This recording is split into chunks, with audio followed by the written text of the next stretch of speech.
বলেন তো হামাস কেন হামলা করলো ইসরায়েলে? গত অক্টোবরে, তার আগের অক্টোবর, তাই না? কেন হামলা করলো? কে বলেছিল হামলা করতে? সৌদি বলেছিল? এই হামাসকে 1987 সালে সৌদি আরব জায়গা করে দিয়েছিল, জেদ্দা এবং রিয়াদে অফিস খুলে দিয়েছিল, বিশাল একটা ফান্ড দিয়েছিল এই হামাসকে। ইতিহাস তো জানেন না আপনারা, আর আমরা ইতিহাস বলিও না, আপনাদের কাছে বলে লাভ কি, তাই না? এই হামাস ফাতার সাথে দ্বন্দ্ব করলো, আমি ওটা বলছি না। হামলা ইসরায়েলের উপরে কেন করলো জবাব দেন তো দেখি। আপনার হাতে হাতে কত পরশুদিন বিএনপির এক নেতা বলছে আমরা নিরস্ত্র, আর তাদের কাছে সেনাবাহিনী, র্যাব, বিজিবি, গোয়েন্দা সব অস্ত্রশস্ত্র, আমরা তাদের সাথে দাঁড়াবো কি করে, তাই না? ঘটনা তাই। তোমার হাতে কিছুই নাই, ইসরায়েলে হামলা করলে কেন তুমি? কে পরামর্শ দিল? ইরান। বলেন তো এই যে ফিলিস্তিনে গাজার উপরে এইভাবে হামলা করছে, এই মুনাফেক ইরান কিছু বলেছে?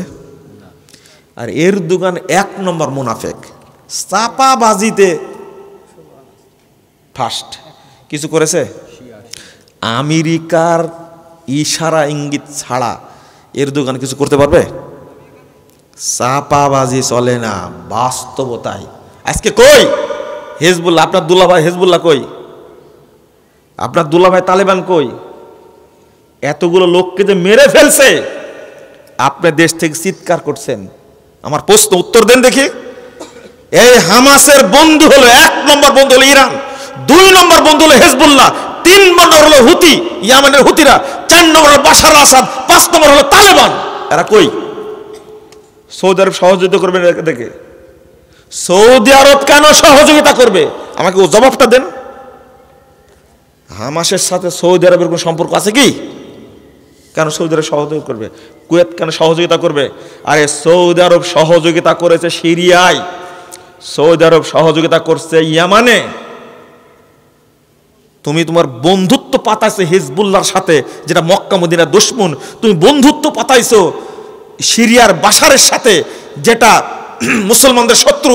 তুমি বন্ধুত্ব পাকাইছো ইরানের সাথে, যেটা মুসলিমদের শত্রু। তুমি বন্ধুত্ব পাকাইছো হুতির সাথে। তোমাকে সহযোগিতা করবে কেন? হামাস কারা? প্রশ্ন করে গেলাম, উত্তর খুঁজে বের করবেন। হামাস কারা? কোথায় থেকে আসলে না? ওই যে গত দিনে মিছিল করেনি হামাসের বিরুদ্ধে, ফিলিস্তিনে মিছিল হয়নি, গাজাতে মিছিল হয়নি? কি বলল? হামাস বেরিয়ে যাও।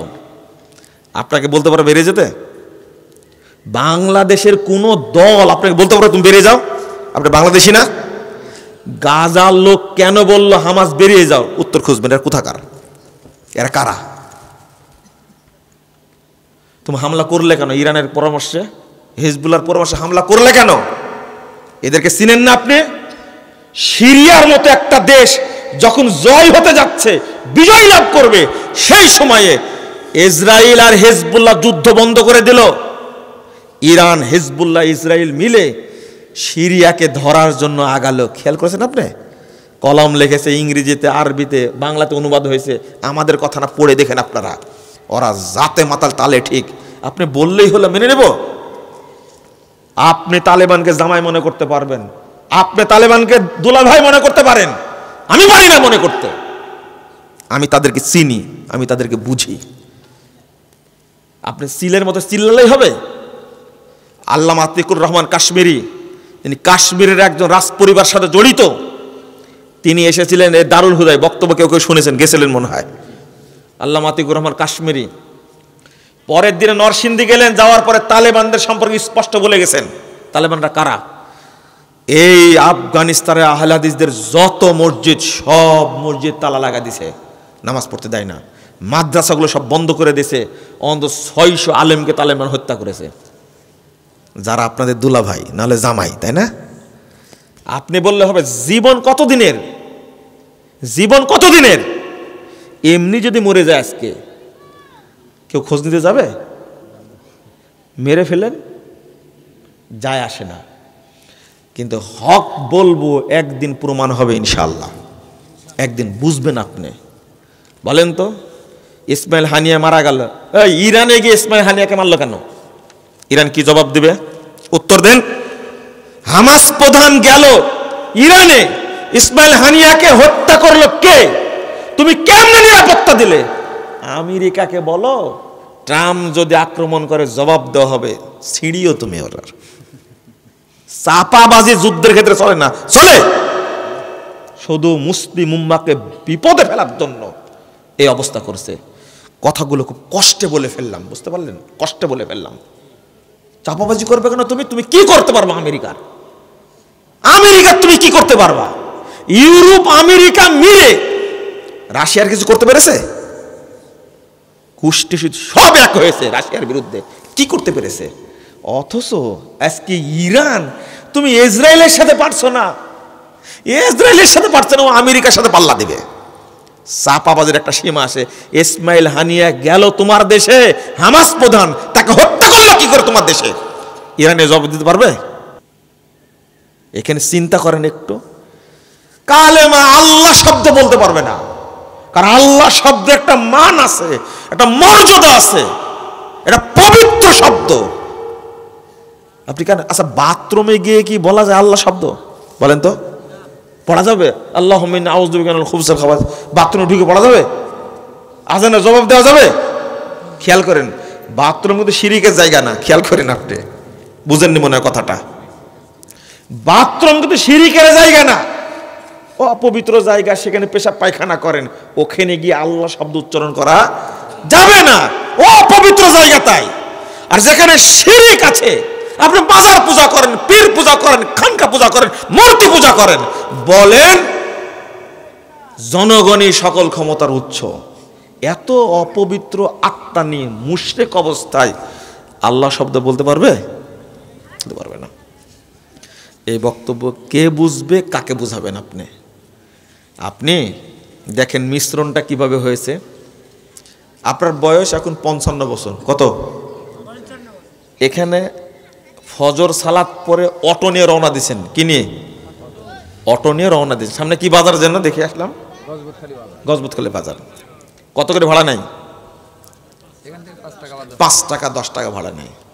আপনি ফজর পড়েছেন, আমিও ফজর পড়েছি, আমি অটো চালাই।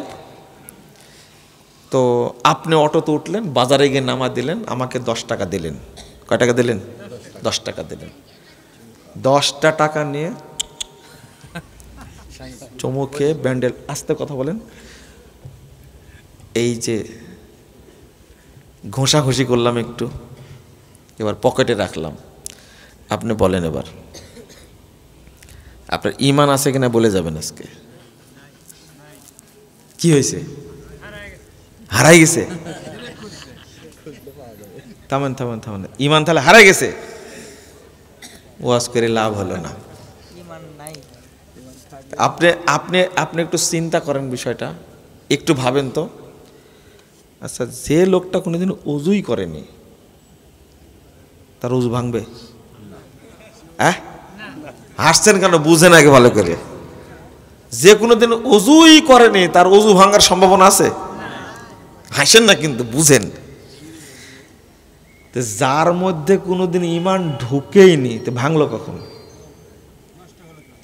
যার ভিতরে এই আকীদাটা আছে, এইটা হলো সাইদ বৌনি। এটা কি আপনার কি বলেন?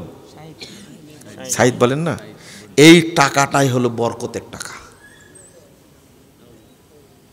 এইটা যদি আপনি মনে করেন এটা আপনার আকীদা না, আগে বুঝাতে ভুল গেছে। আপনার দেহে তাবিজ আছে, আপনি কি মুশরিক? তাই না? আপনি কি মুশরিক? আপনার বিশ্বাস আছে যে তাবিজ দিলে ভূতে ধরে না, তাই না? তাবিজ দিলে কি ভূতে ধরে না? আমার গায়ে তাবিজ নাই, খেয়াল করেন, আমার গায়ে কি নাই? তাবিজ নাই, কিন্তু আমার ভিতরে বিশ্বাস আছে তাবিজ দিলে দাঁতের ব্যথা ভালো হয়ে যায়। বলেন যে আমার ঈমান আছে কিনা? খেয়াল করেন, খেয়াল করেন ভাষাটা। আপনার দেহে তাবিজ আছে, ওটা ফায়সালা হয়ে গেছে, তাই না? আপনি শিরিক করছেন। কিন্তু আমার দেহে তাবিজ নাই, কিন্তু আমার ভিতরে বিশ্বাস আছে তাবিজ দিলে কি কাজ হয়, দাঁতের ব্যথা ভালো হয়, ভূতে ধরে না, জিন ধরে না। এই বিশ্বাসটা আছে। এবার বলেন তো আমার ঈমান আছে কিনা? আচ্ছা, যদি এই বিশ্বাস থাকে তাহলে আমার ভিতরে কোনোদিন ঈমান গেছিল না। তাহলে আমি তো ওযুই করিনি, তাই না? মানে আমার ভিতরে তো ঈমান আসেনি, ঈমান গেল কি করে? এই জন্য মানুষ ওয়াজ করে ঈমান ভঙ্গের কারণ, আর আমি বক্তব্য দিই ঈমান আছে কিনা। কারণ ঈমান না থাকলে ভাঙবে কি করে? আগে তো ওযু করানো লাগবে। লা হাওলা ওয়ালা কুওয়াতা ইল্লা বিল্লাহ। অবস্থাটাই না, আপনার বাপ মারা গেছে, আপনার মা মারা গেছে, গোসল দিতে গিয়ে দেখছেন এখানে একটা তাবিজ, কুমোরের তাবিজ। খেয়াল করেন তো, আপনার বাপ মারা গেল, ধুতে গিয়ে দেখছেন, গোসল দিতে গিয়ে দেখছেন তাবিজ, হুকুম কি বলেন তো? এখন কি করবেন? এই লোকটা কি মুমিন অবস্থায় গেছে? কিন্তু হজ করেছে, 2 বার উমরা করেছে, করেনি? লাভ হয়েছে? না না, ঈমানই ভিতরে যায়নি, হজ করে কি করবে? ওমা ইউমিনু আকসারুহুম বিল্লাহ ইল্লা ওয়া হুম মুশরিকুন। ঈমান এনেছে, নামাজ পড়ে, হজ করে, কিন্তু মুশরিক। লা ইলাহা ইল্লাল্লাহ। আপনাদেরকে কিভাবে বুঝালে বুঝবেন? আপনি সারের দোকানদার। কিসের দোকানদার? সারের দোকানদার। আমি কাল সকালে সার কিনতে যাব, কিন্তু অত সকালে তো আর ব্যাংক খুলেনি, টাকা নাই। আমি বলছি আপনার কাছে, ভাই 2 মণ সার দেন, 2 বস্তা সার দেন, 10টার দিকে টাকা দিয়ে দেব। প্রথম কাস্টমার আমি, দিবেন আপনি? নওগাঁতে কেউ নাই, নওগাঁতে এরকম দোকানদার নাই, দিবে? ও বলবে কি জানেন? এই লোকটা পরিচিত মানুষ, এখনই আইছে। ওর বিশ্বাস যে বাকি যদি প্রথম দেওয়া যায় তাহলে সারাদিন বাকি যাবে, তাই না? বলেন তো এই লোকটা মুমিন না মুশরিক? হাজী সাহেব লাভ নাই, হজ চলেনি। এই বিশ্বাস আপনার ভিতরে আছে, এই বিশ্বাস কি আছে? আপনার ভিতরে আছে না? কে বুঝবে কথাগুলো? কে বুঝবে কথাগুলো? লা ইলাহা ইল্লাল্লাহ। আপনি বিশ্বাস করেন কি করে? এক, আচ্ছা ঠিক আছে, দিলেন না, কিন্তু আপনি দিলেন। মুজাফফর বিন মোহসেন সার কিনতে আসছে, পরিচিত মানুষ, দিই, যা হয় হবে। গতকাল বিক্রি হয়েছিল 10,000 টাকা, আজকে দোকানে প্রথম বাকি দেওয়ার পরও বিক্রি হয়েছে 50,000 টাকা। কত? ভাই থামেন, সুবহানাল্লাহ। 50,000 টাকা বিক্রি হয়েছে, গতকাল বিক্রি হয়েছে কত? 10,000, 8,000 টাকা। আর আজকে বিক্রি হয়েছে বাকি দেওয়ার পরে কত? 50,000। এখন সন্ধ্যায় ক্যাশ গুনে বলছে যে এই লোকটা বাকি না নিলে হয়তো 1 লাখ পার হয়ে যেত। কত বড় নিমো খারাপ, চিন্তা করেন। এটা হলো আপনার ঈমান। আমি কি ভুল বললাম? এটাই বলি। যদি চিন্তা করতো এই লোকটা, এই আব্দুর রাজ্জাক সাহেব আসছিলেন, এই লোকটা মনে হয় পরহেজগার মানুষ, বাকি দেওয়ার পরেও এত বিক্রি হলো কেন? মনে হয় আল্লাহ বরকত দিছে। এটা হলো মুমিনের অন্তর, তাই না? কিন্তু হারাম করতো, এই বিশ্বাস জীবনে করবে? ওর টার্গেট হলো কি? এই বাকিটা না দিলে আজকে 1 লাখ পার হয়ে যেত। বুঝেননি কথা? এই হলো আপনার অন্তর। এটা কি মুমিনের অন্তর না মুশরিকের অন্তর?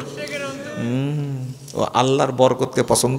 আপনার গ্রামে অনেক বরকতপূর্ণ লোকও আছে, কিন্তু কোনো লোক গেছে, ভালো মানুষ গেছে, আপনি তাকে বাকি দিয়ে দিয়েছেন। অনেক লোক আছে যে তারা চায় যে উনি যেন আমার দোকান থেকে মাল কিনে। অনেক লোক আছে, কিন্তু দোকানদার আছে না, ওই লোকটা আমার দোকান থেকে মাল কিনলে ভালো, ওকে কম দামে দিবে। ওদের মাথায় এক টার্গেট আছে, লোকটা মনে হয় ভালো, আমার দোকান থেকে মাল কিনলে আল্লাহ বরকত দান করে। এরকম বহু লোক আছে, কিন্তু বরকত হয়। কিন্তু ও তো মুমিন না, ও কি? ওর ঈমানই নাই ভিতরে, এজন্য উল্টা বিশ্বাস তার। এই ঈমান নিয়ে যদি আপনি 5,000 বছর 10,000 বছর ইবাদত করেন, আল্লাহর কাছে যাবে? কারণ ভিতরে কি নাই? বলেন তো, ভিতরে কি নাই? ইমানই নাই, ঢুকেই নি, ওই বাড়ির উপর দিয়েও যায়নি ইমান ওর।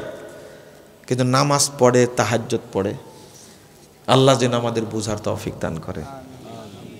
কিছু তিতু কথা বললাম, হয়তো রাগ টাগ করলেন, মাফ করে দিন, তো বুঝবেন এইটা হলো। এখন আপনি প্রশ্ন করবেন একটা, কি বললেন? আমি হলাম মসজিদের সভাপতি, মসজিদে ছাদ তৈরি করে দিছি, জমিটা আমার বাপের দেওয়া, হজ করেছি 5 বার, আমি মাজারে গরু দিই, তাই আমি মুশরিক? জি, আপনি খাঁটি মুশরিক। মানে বেদিন যারা, তাদের চেয়ে বড় কাফের আপনি। আপনি মুরতাদ। আপনি কি? মুরতাদ, বড় কাফের আপনি। আপনি বুঝেননি মানে? শোনেন, মসজিদের মুতল্লি হয়ে এত দাপট আপনার ভেতরে, তাই না? এত অহংকার, হজ করেছেন 5 বার, তাই এত অহংকার। কিন্তু আব্দুল মুত্তালেব নাম শুনেছেন? কোথাকার মুতল্লি? কাবার মুতল্লি। বাবা, এত দাপট। হজ কয়বার করেছে? হজ কয়বার করেছে আব্দুল মুত্তালেব?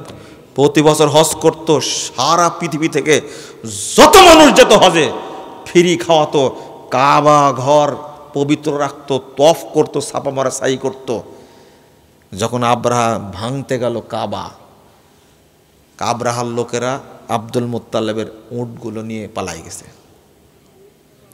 আব্রাহার কাছে গিয়ে বলছে, আব্রাহা শোনো, তোমার লোকেরা আমার উট চুরি করেছে, উটগুলো দিয়ে দাও। আব্রাহা বলছে, আমি শুনেছি তুমি কুরাইশ বংশের নেতা, কাবার মুতল্লি, আমি আসছি বিশাল বাহিনী নিয়ে কাবা ভাঙতে, আর তুমি আসছো তোমার উটের খোঁজে? তুমি তো স্বার্থপর একটা। তখন আব্দুল মুত্তালেব বলেছিল কি জানেন? যে উটের মালিক আমি, কাবার মালিক আল্লাহ, আমার ঠেকা পড়েনি, আমার উট দিয়ে দাও। ওই কাবার মালিক আল্লাহই বুঝবে। কি ঠিক হয়েছে কথা? আপনার চেয়ে বড় মুসলিমকে হিসাবে হিসাবে, তাই না? হজ করতো, উমরা করতো, ছাপা মারা সাই করতো, তফ করতো, তার নিয়ত কত পবিত্র ছিল। তফ করছে, জামা কাপড় সব কিছু ফেলে রেখে উলঙ্গ হয়ে, ভয় যদি থাকে কাপড়ে অপবিত্রতা। কাবা ঘরকে এত সম্মান দিয়েছে যে ন্যাংটা হ্যাঁ তফ করেছে। বুঝেন মনে কথাটা? কারণ কাপড় চোপড় হারাম থাকতে পারে, একবার পবিত্র হয়ে শরীরে কিচ্ছু নাই, কাবা ঘর তফ করছে, কত সম্মান দিয়েছে কাবাকে। চিন্তা করছেন আপনি? বলেন তো আব্দুল মুত্তালেব আছে কোথায়? বলেন, জাহান্নামে না? আবু তালেব কোথায় আছে? যতদিন বেঁচে ছিলেন আবু তালেব, ততদিন আল্লাহর নবীর দিকে চোখ রাঙ্গাতে পারেনি আবু জাহাল, ততদিন পারেনি, একবার সংরক্ষণ করেছে। আবু তালেব আছে কোথায়? আর আপনি 5 বার উমরা করে এই দাপট, বেদাতি মসজিদের মুতাল্লি হয়ে এই দাপট। শরম করেন একটু, লজ্জা করেন একটু। মাজার পূজা, কবর পূজার, মূর্তি পূজা থেকে শুরু করে যত পূজা আছে আপনি সব করেন, আপনার শরমের লজ্জা নাই। বলছে গণতন্ত্রের জন্য জীবন দেব, তবুও গণতন্ত্র প্রতিষ্ঠা করেই ছাড়বো। যে ছিল সেও বলতো গণতান্ত্রিক সরকার, এখন যারা আসতে চাচ্ছে তারাও বলছে কি গণতন্ত্রের সরকার। টুপিওয়ালা, পাগড়িওয়ালা, হুজুর হুজুর যত আছে সবাই বলছে গণতন্ত্রের প্রতিষ্ঠা করবে। গণতন্ত্র ইসলাম কি এক জিনিস? কিন্তু দারুণ একটা ব্যাপার, শেষ কথা, দারুণ একটা ব্যাপার খুঁজছে এরা। এই দুইটা মিলে, ওই যে সংবিধান সংস্কার কমিশন আছে না, এরা জমা দিছে। এর মধ্যে কিন্তু ধর্মনিরপেক্ষতাবাদ নাই, জাতীয়তাবাদ নাই, তারপরে কমিউনিজম নাই, আছে কি এই লেজ কাটা ধর্ষণতন্ত্র আছে, খুনতন্ত্র, আইনাতন্ত্র, গুণতন্ত্র উর্ফে গণতন্ত্র। এইটা শুধু রেখে দিছে, বুঝেননি কথা? এইটা রেখে জমা দিছে, মানে এর আদতে হবে। কিছু নিছে আর কিছু বাদ দিছে। হুজুরেও যেন খুশি থাকে, সাধারণ মানুষের যেন খুশি থাকে, ঈদও চলবে, পহেলা বৈশাখও চলবে। বুঝেননি কথা? ওই যে শয়তান আছেন উপদেষ্টা, উপদেষ্টা পরিষদটাকে অপবিত্র করে দিছে একবারে। এই ঈদের দিনে মূর্তি পূজা করলো না এরা, বুঝছেন? দুইটা। কালকে এক ছেলে পোস্ট করেছে, এই শয়তান নাকি বলেছে রোজা যেমন ফরজ, ঈদ কি বলে নামাজ যেমন ফরজ, পহেলা বৈশাখও তেমনি ফরজ। তুই যে শয়তান এটাও ফরজ।